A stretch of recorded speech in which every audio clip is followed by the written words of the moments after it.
ఏం చేస్తున్నావు? చికెన్ పెట్టిన గ్యాస్ మీద. చికెన్ కొద్దిసేపు ఉడకాలి, ఎందుకంటే నైట్ కదా. గోంగూర దోసకాయ ఉడకబెట్టిన వేసి కొంచెం కారం వేస్తా, కారం వేసి ఎయ్యి కొడుకుతుంది వేస్తా. 2 నిమిషాలు వేడి కావద్దా లేదా పెట్టింది. నైట్ వండుకోవాల్సిన కర్రీ మేము ఇప్పుడు చేసుకుంటున్నాం. ఉడికిందా?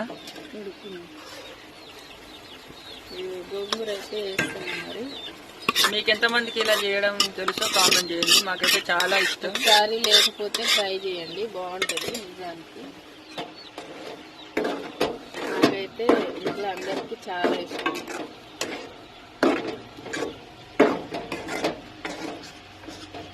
ఈరోజు మరి గోంగూర చికెన్ దోసకాయ ఎక్కడ పోవాలో చెప్పండి. మంచి